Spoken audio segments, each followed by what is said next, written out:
अभी हमारे देश में सेंसस 2027 यानी जनगणना 2027 की शुरुआत हो चुकी है, जिसमें बहुत सारे प्रगणक ने ट्रेनिंग कर भी ली है और कुछ लोग कर रहे होंगे। ट्रेनिंग के दौरान एक शब्द सामने आया होगा कि नजरी नक्शा बनाना है आप लोगों को। बहुत सारे लोग नजरी नक्शा सुनकर ही थोड़ा सा भ्रमित हो गए हैं कि ये क्या होता है, कैसे बनेगा।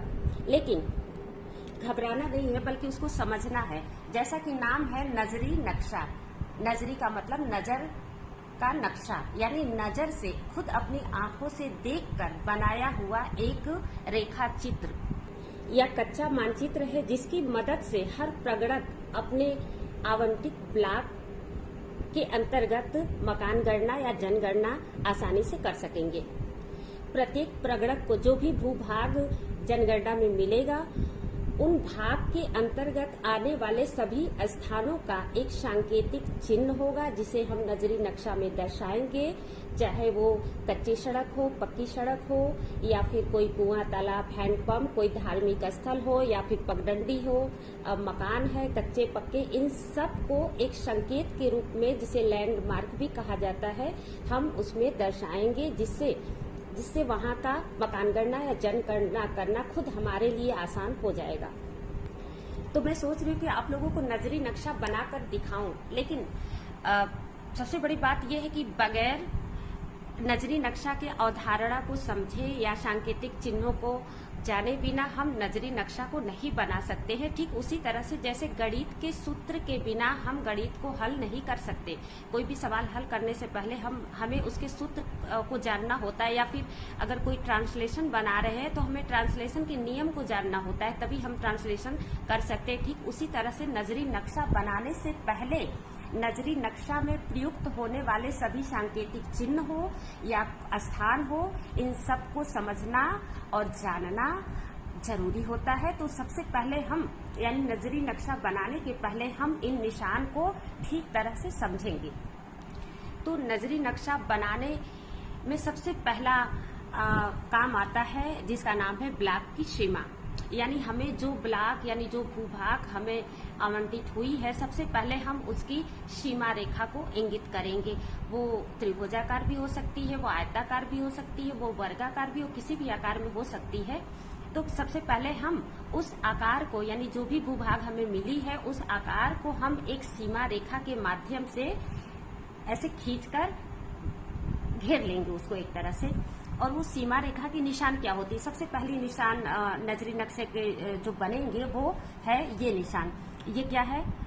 ब्लॉक की सीमा। इस निशान से हम पहले अपने मिले भूभाग को घेर लेंगे, और घेरने के बाद जो अंदर का एरिया होगा उसी का हमें नजरी नक्शा बनाना है, और उसी का मकान गणना या जनगणना उसी का करना है हमें। तो सबसे पहले इस तरह से निशान को, इस तरह के निशान को घेरेंगे। उसके बाद बात आती है दिशाओं की। उसके बाद हम पता करेंगे कि गांव की कौन सी दिशा किधर है।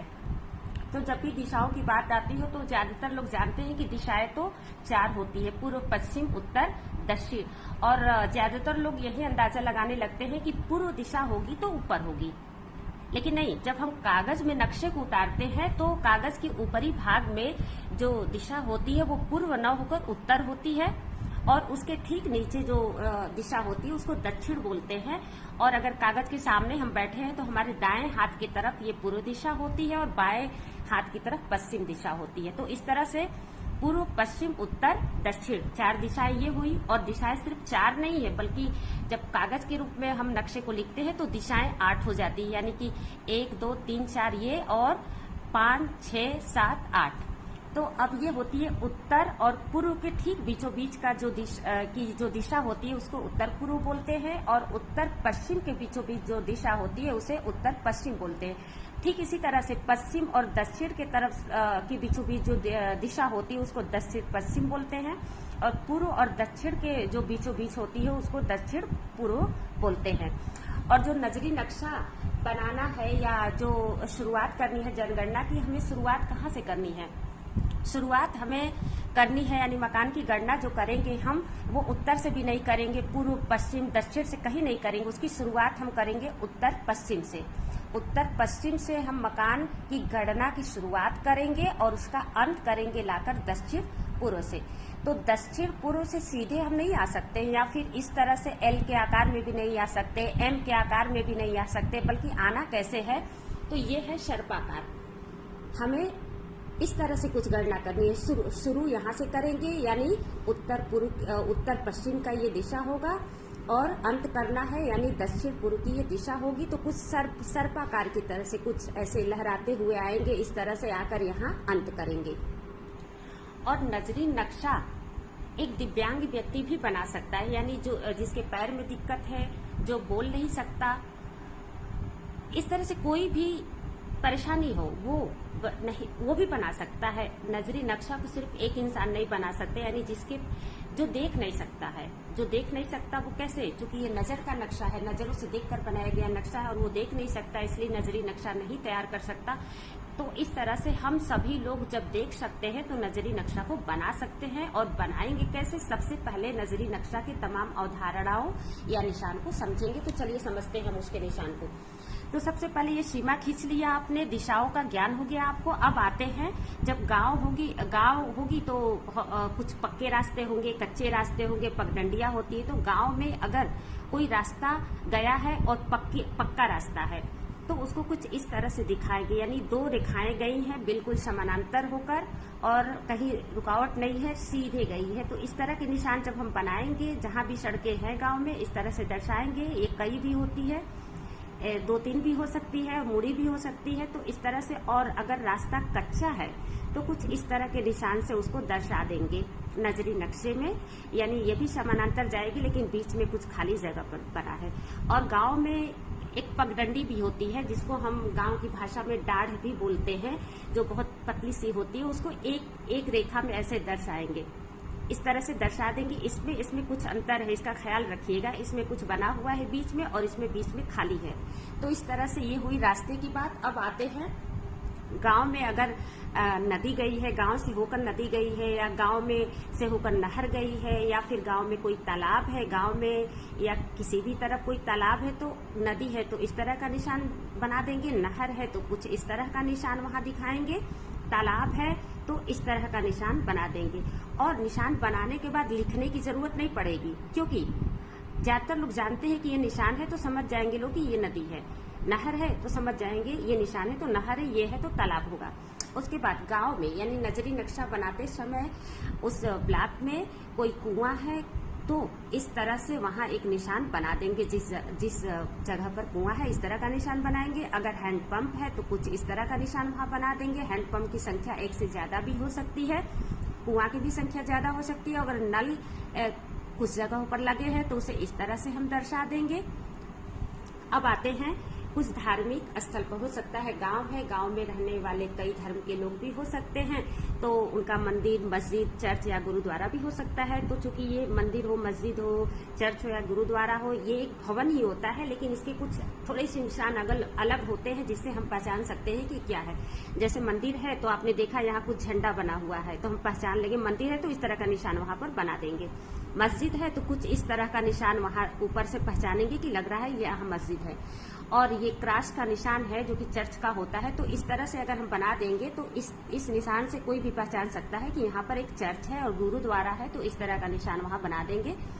उसके बाद गांव है तो हो सकता है वहां पर स्कूल हो, पोस्ट ऑफिस हो, औषधालय हो या पंचायत भवन, कोई भी अगर पड़ता है तो उसको हम इन सांकेतिक चिन्ह से दर्शाएंगे।